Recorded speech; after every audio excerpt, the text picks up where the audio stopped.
definição de saúde pela Organização Mundial de Saúde é que essa saúde é a sensação de completo bem-estar físico, mental e social. Dentro da medicina integrativa, a gente inclui o espiritual. O espiritual não está ligado com religião. Espiritualidade é aquilo que te dá uma força, que te dá base, que te dá sustentação, que te dá um apoio, mas não necessariamente é determinada religião. A parte social a gente costuma dividir também entre social e familiar, né? Porque às vezes a gente está muito bem em família, mas em sociedade a gente não se relaciona tão bem, ou vice-versa, né? Então, pensando nesse aspecto global de saúde, geralmente a gente cuida só do nosso corpinho físico assim, aqui, mas pensando nesse aspecto global, eu vou falar hoje sobre os pilares essenciais para a saúde. Então, a gente fala em 5 pilares: sono, alimentação, corpo, mente e emoções. Esses dois estão bem ligados, como a gente vai ver. Então, a nossa proposta é que a gente reflita um pouquinho sobre cada um desses aspectos. O nosso corpo todo dia está se modificando. E isso é muito legal também, a gente pensar nessa capacidade do corpo de se reorganizar. Todo dia, todo momento tem célula nascendo e células morrendo no nosso corpo, não é? E assim, se a gente nasceu saudável, o nosso corpo tem sempre a tendência de voltar a esse estado de saúde dele. Só que para que ele consiga fazer isso, a gente tem que dar condições. E as condições são baseadas nesses 5 pilares: sono, alimentação, corpo, mente e emoções. Então, falando um pouquinho do primeiro, do sono. É durante o sono que o nosso corpo realmente se reorganiza. Então, a gente tem que pensar nesse primeiro aspecto do sono.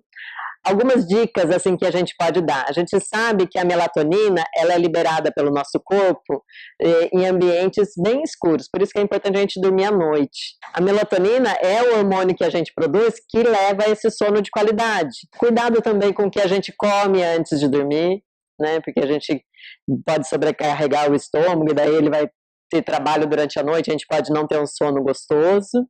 E a atividade física também, a atividade física é bom para regular o nosso ritmo, só que tem gente que quando faz uma atividade de muito impacto antes de dormir, ela fica ligada, agitada ainda, então ela vai demorar mais para dormir. Então o que a gente fala, que umas 2 horas antes de você dormir, e o legal é a gente ter rotina também, ter mais ou menos o horário que você vai para a cama, não ficar bagunçando muito os nossos horários.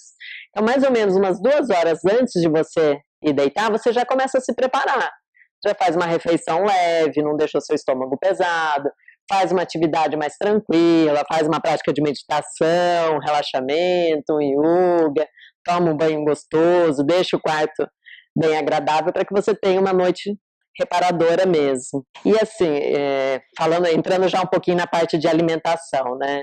A gente se preocupa muito com o que a gente come, mas o oxigênio, na verdade, é o nosso primeiro alimento. Porque a gente sobrevive alguns dias sem comer nada, a gente sobrevive alguns dias sem beber água, mas sem respirar, pouquíssimos minutos. Daí as suas células já começam a morrer. Então, pensando nisso, o oxigênio, na verdade, é o nosso primeiro alimento, né? E, no geral, a gente não respira tão bem, né? Principalmente quem tem ansiedade, estresse, faz sempre aquela respiração curtinha, tensa aqui em cima, né? Quando a gente está dormindo, se é um sono de qualidade, se não tem apneia, daí a gente respira com o diafragma aqui embaixo, faz uma respiração mais tranquila, que é essa que vai ajudar na oxigenação. Então, já entrando nessa questão de alimentação, que é o segundo pilar, só que, na verdade, às vezes ela não se planeja para o momento da alimentação dela, e é isso que a gente vai falar. Às vezes a pessoa come em pé, na pia, para sair correndo já, ou come fazendo uma reunião no celular, brigando, e na hora que você senta, você tá, sabe, com aquela agonia, com aquele estresse. Cortisol é o hormônio do estresse, né, que ele tem um lado bom, mas em excesso é ruim. Cortisol na hora da digestão não vai fazer bem para a digestão. A gente sabe que a nossa digestão, na verdade, começa na boca, na mastigação, na salivação. Então a digestão começa aqui, você vai comer correndo, você já não mastiga direito, ou você come tenso. Então, isso não vai chegar bem, o alimento não vai chegar bem no seu estômago. Outro aspecto que a gente tem que pensar é na eliminação, é no nosso intestino. O intestino está muito relacionado com o nosso sistema imune também. E o corpo é muito inteligente. Esse sistema começa assim, a gente começa a se alimentar, a comida chega aqui no estômago, o estômago manda uma mensagem para o cérebro. Olha, estou recebendo mais alimento. Avisa lá embaixo para esvaziar, porque eu vou mandar mais trabalho para ele. Daí vem o reflexo, a vontade da gente ir ao banheiro. Só que se você não obedece a esse reflexo, você começa a inibir esse reflexo. Então você desregula o sistema. Daí o corpo manda o sinal, você não vai, manda o sinal, você não vai, manda o sinal, você não vai, ele para de produzir esse reflexo. Então a ideia é essa, a gente tem que pensar desde a hora que a gente vai à feira, o momento que a gente prepara o nosso ambiente para receber esse alimento e como a gente vai eliminar tudo isso. O cérebro leva mais ou menos uns 20 minutos para entender que você já está saciado. Então, se você come depressa demais, você vai comer mais, né? A tendência é que você coma mais do que você precise, porque você nem dá tempo do seu cérebro perceber que ele já está saciado. Um outro aspecto que a gente fala, que são os cuidados com o corpo, a gente quando é criança, quando a gente é adolescente, a gente está com o corpo a mil, né? Correndo, pulando, se descobrindo, põe um pé na boca, depois começa a ficar adolescente, começa a criar curvas, tá? O contato com o nosso corpo é muito grande. Daí a gente começa a estudar cada vez mais, trabalhar cada vez mais, cuidar da família, cuidar não sei o quê, cuidar, como se a gente não dependesse desse corpo para fazer essas atividades. E a gente deixa o nosso corpo esquecido do lado.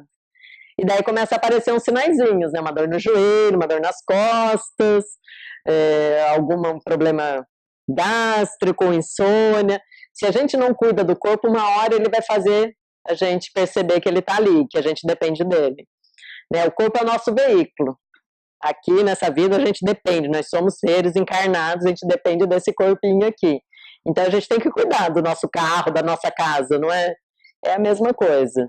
Porque sempre prevenir vai ser mais barato, mais fácil e mais gostoso. Se você descobre algum distúrbio, algum desequilíbrio no início, essas medidas de cuidado já faz o seu corpo voltar para o estado natural de saúde dele. Agora, se você não escuta, o corpo dá um sinalzinho, você vai empurrando com a barriga, ou pior ainda, vai se automedicando. Apareceu um sinal, para e observa. O que é isso que eu estou sentindo?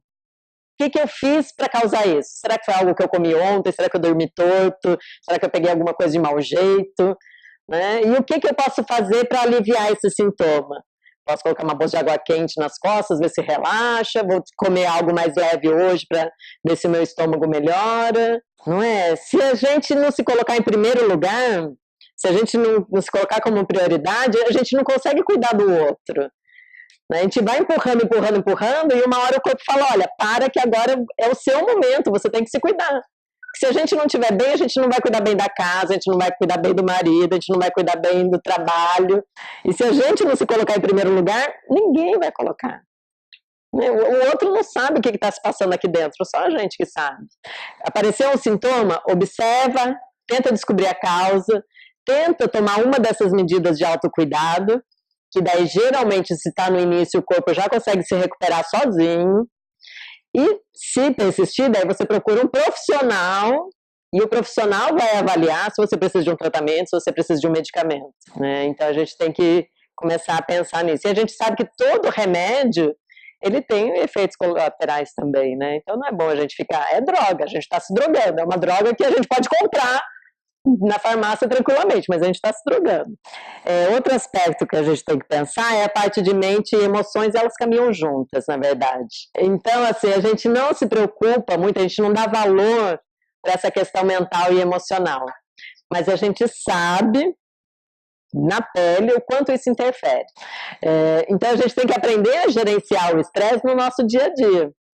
O estresse é super bom, ele é super saudável, porque a reação de estresse determina até a nossa questão de sobrevivência. Viver em estresse contínuo o dia inteiro, todos os dias, você com aquela adrenalina, aquele cortisol no seu sistema, isso é prejudicial. Imagina que seu coração está o tempo todo batendo forte, sua musculatura está o tempo todo tensa, sua respiração está o tempo todo apertada. Então, técnicas que ajudem a gerenciar o nosso estresse são super valiosas.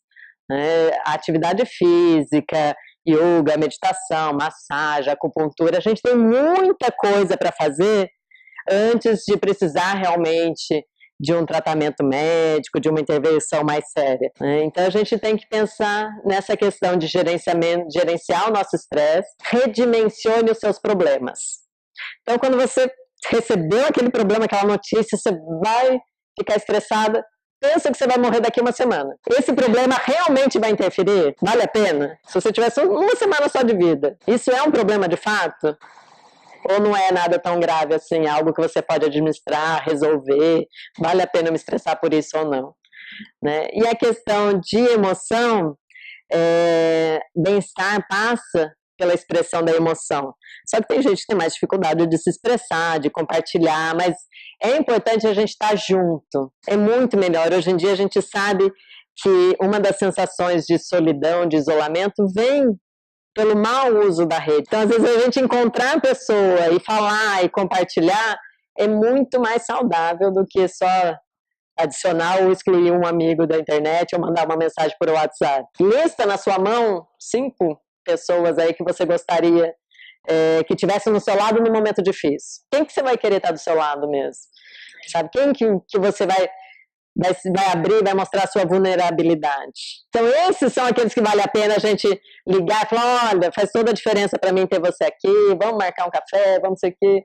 Então é mais uma questão de administrar o tempo também, né? Hoje em dia a coisa mais preciosa do mundo é o tempo. Então a gente tem que pensar em como a gente está gastando o nosso tempo no dia a dia. A gente tem que colocar o trabalho, família, tudo dentro desse planejamento de horário. A gente tem mania de falar, eu não estou vivendo, eu estou só trabalhando, eu trabalho como um louco, mas a vida acontece enquanto você trabalha, né? Não dá para falar que você só trabalha, você trabalha e faz supermercado, você trabalha e vai cuidar do filho, você trabalha, tudo acontece ao mesmo tempo. Então a gente tem que valorizar o tempo que a gente passa em cada um desses lugares. E se determinado aspecto não está sendo bom, eu acho que eu estou perdendo meu tempo, então eu tenho que rever isso. O que eu posso fazer com esse tempo? O que eu posso mudar? Né? Porque esse tempo não volta. Então a gente tem que valorizar esse tempo que a gente está aqui. Né? Em poucos momentos a gente está de fato conectado. Né? E quando a gente tem esses momentos assim, é muito mais valioso, porque a gente consegue realmente assimilar, né, o que está sendo falado, a gente consegue realmente trocar um olhar, uma fala, e isso é saúde. Não é? Isso é saúde muito mais do que se preocupar só com a taxa de colesterol que saiu lá no seu exame. E pode ter certeza, se você viver bem, a taxa de colesterol vai baixar também, porque ela está relacionada com o estresse. Então, eu gostaria de agradecer muito esse tempo compartilhado entre nós. Você conseguiu deixar todo mundo aqui. Consegui, ai que bom. Fico feliz com isso.